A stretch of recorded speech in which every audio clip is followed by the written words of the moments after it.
আসসালামু আলাইকুম। আপনারা দেখছেন এডুনেক্সোরা লার্নিং।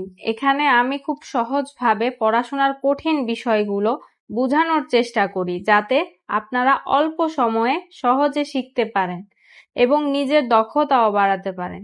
আজকের বিষয়টি হচ্ছে মুনাফা। বোর্ডের প্রশ্নটা হলো, কোনো আসল 3 বছরে মুনাফা আসলে 5,500 টাকা হয়। মুনাফা আসলের 8/3 অংশ হলে আসল ও মুনাফার হার নির্ণয় করো। এখানে প্রশ্নে বলে দিছে আসল ও মুনাফার হার নির্ণয় করতে, তার মানে এখানে আসল আর মুনাফার হারটা নাই। আমাদের এখানে দেখতে হবে কি আছে। মুনাফা আসলে 5,500 টাকা, তার মানে মুনাফা আসল 5,500 টাকা আছে এবং সময় সীমাবদ্ধ দিচ্ছে 3 বছর। কোনো আসল 3 বছরে মুনাফা আসলে 5,500 টাকা হয়, তার মানে আসল 3 বছরে মুনাফা আসল কত বের হয়? 5,500 টাকা। মুনাফা আসলের 8/3 অংশ দেওয়া আছে, তার মানে মুনাফা 8/3 অংশ। আসলে 8/3 অংশ হলে আসল ও মুনাফা হার নির্ণয় করো। তার মানে আমাদের এখানে মুনাফা আসল আগে, তারপর মুনাফা, তারপর মুনাফার হার নির্ণয় করতে হবে। তাহলে আমরা শুরু করি। আমরা জানি আসল যোগ মুনাফা সমান সমান মুনাফা আসল।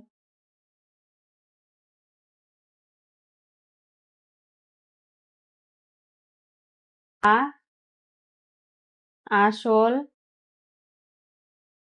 যোগ চিহ্ন আসলের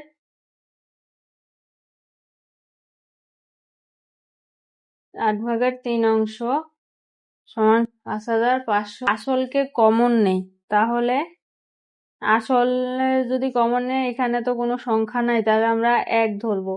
আর এটা 3/8 থেকে যায়, আসল কাটাকাটি চলে যায়, তাহলে আসল আমরা কমন নিচ্ছি এখানে। সমান সমান 5,500 টাকা। তা এখন যদি আমরা এটা লসাগু করি, এটা লসাগু এখানে নিচে কিছু নাই, সেক্ষেত্রে 8 এর লসাগু হয়।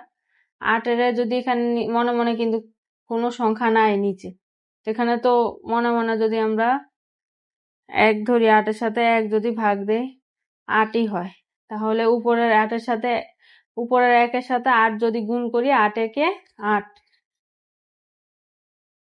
যোগ আবারও 8 আর 8 ভাগ করলে 1 আসে। 3 এর সাথে 1 গুণ করলে 3 একে 3, তাহলে 8 আর 3 যোগ করলে 11 আর নিচে 8। অবশ্যই এটা গুণ চিহ্ন অবস্থায় আছে আসল, আর এখানে অবশ্যই ব্র্যাকেট দিতে হবে, ও এখানেও তো গুণ চিহ্ন হবে। তাহলে 5,500 টাকা, এটাও গুণ চিহ্ন আসল সমান সমান 5,500। এর 11 ওই পাশে নিয়ে যাবো, আসলটাকে সাইডে রাখবো। ক্যালকুলেশনটা বের করতে হলে ওই পাশে নিয়ে যেতে হবে। বা আসল সমান সমান 5,500 সাথে গুণ 8 যেহেতু নিচে আছে, তো উপরে নিয়ে আসবো, আর 11 নিচে নিয়ে যাব। তো এখন যদি এটা কাটাকাটি করি, 5,500 রে যদি 11 দিয়া ভাগ দেই, ক্যালকুলেশন করলে বের হবে 500। এখন আমি যদি ভাগটা দেখাই দিই তোমাদেরকে, ধরো আমি এখানে দেখাই দিতেছি, এতটুকু তো দরকার নেই, তোমরা লিখি 11-র সাথে যদি 5,500 ভাগ দেই, 5,500 11-র সাথে যদি 5 গুণ করি 55 হয়। 11 5 11 55, 5 11 11কে যদি 5 দিয়া গুণ দেই, 5 11 55 হয়। বিয়োগ করলে কিছু থাকে না, শূন্য নামাবো, তাহলে 11 আর 0 গুণ করলে 0ই হয়। আবার 0 নামাইলাম, 11 0 গুণ করলে 0ই হয়। তাহলে 500 কিভাবে পাওয়া যায় দেখা গেল তো।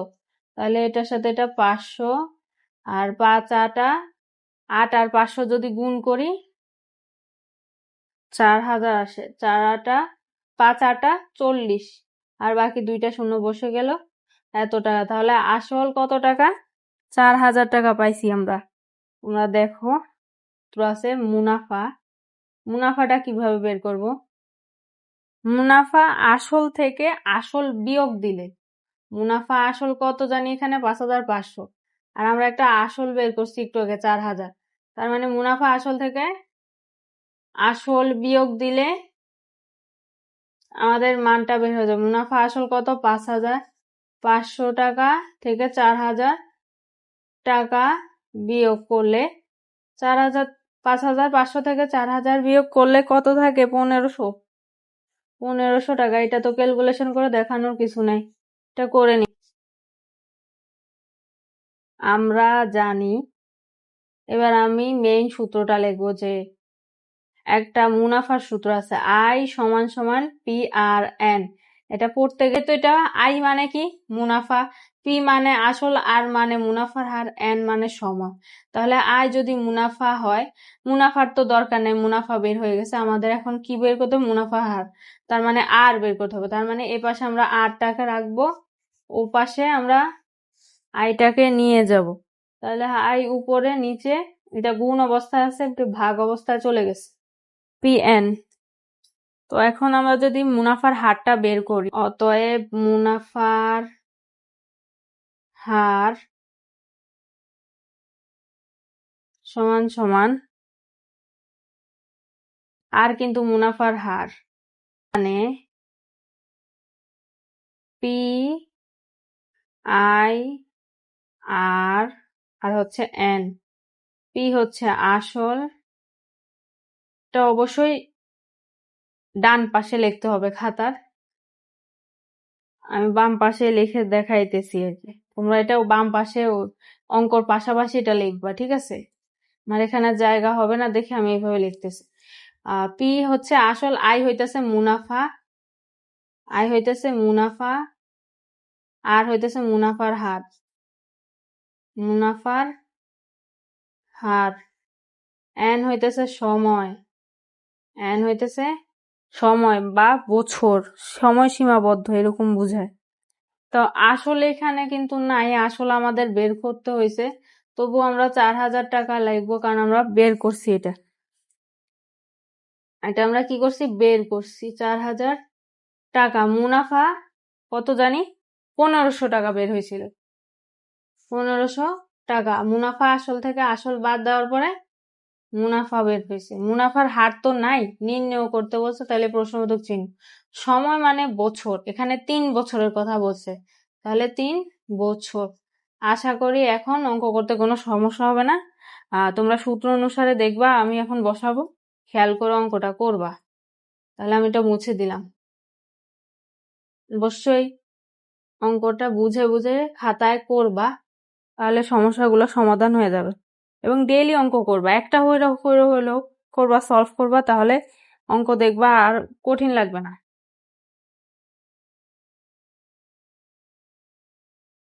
তাহলে উপরে এটা মুনাফার হার, উপরে কি ছিল? উপরে মুনাফা ছিল, মুনাফা হচ্ছে 1,500, নিচে পি এন, পি হচ্ছে আসল, আসল কত? 4,000 টাকা, আর সময় হইতেছে কত? 3, আর হচ্ছে মুনাফার হার বের করতে বলছে, তাই তো? যেহেতু মুনাফার হার বলছে, তাহলে আমরা এখন এটাকে ভেঙে দেখাইতেছি। 1,500-র সাথে 100 গুণ 4,000-এর সাথে গুণ 3, ঠিক আছে? তাহলে এখন যদি আমরা কাটাকাটি করি, তো সেই ক্ষেত্রে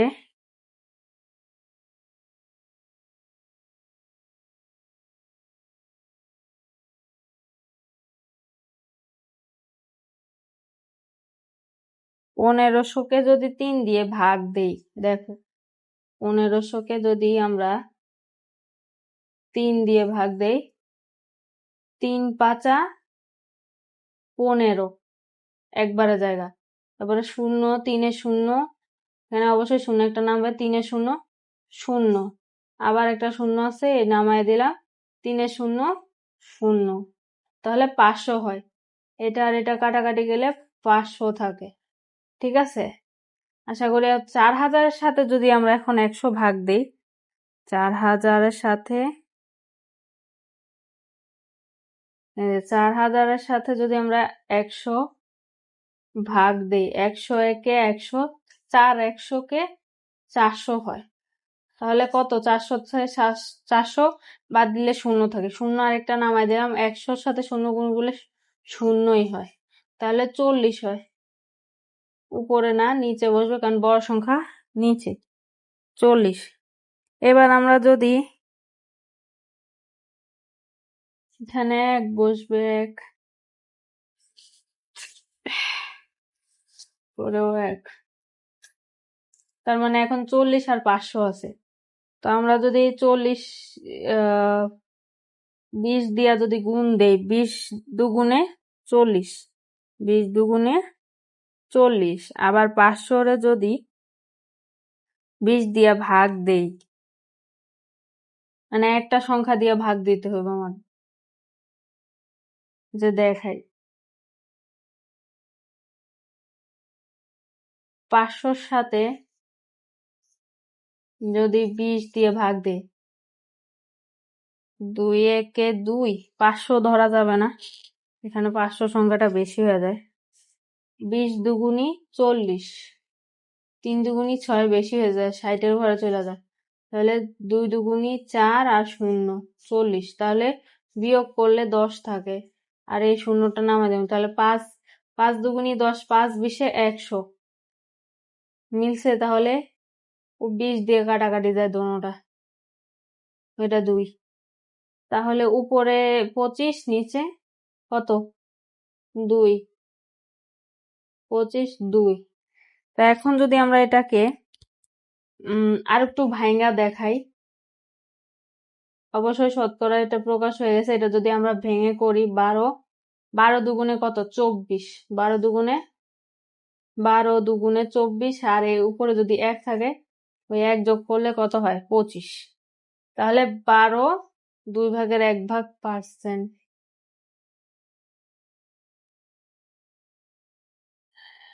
এবার আমরা তাহলে উত্তরটা লিখি। অতএব আসল সমান সমান 4000 টাকা এবং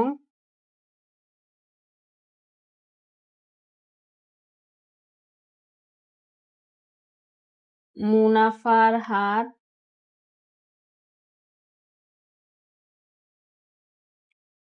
12 2/1% শতকরা। এটা মুনাফার হার বের হয়েছে। তো আশা করি তোমরা বুঝতে পারছো। উত্তরটা এইভাবে লিখবা, 4000 টাকা এবং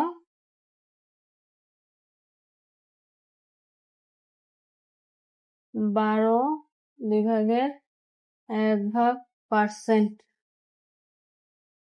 পার্সেন্ট অবশ্যই বোঝা দরকার আছে। তো আশা করি তোমরা বুঝতে পারছো এই অঙ্কটা। আমি আবার রিপিট করতেছি, একটু মনোযোগ সহকারে দেখবে। প্রশ্নটা হচ্ছে, কোনো আসল 3 বছরে মুনাফা আসলে 5500 টাকা হয়। মুনাফা আসলে 8/3 অংশ হলে আসল ও মুনাফার হার নির্ণয় কর। তাহলে এখানে বলছে কি, প্রশ্নে বোঝা গেছে যে আসল আর মুনাফার হার নির্ণয় করতে বলছে। মুনাফার শতকরার হার, হার বলতে শতকরা বুঝাইছে।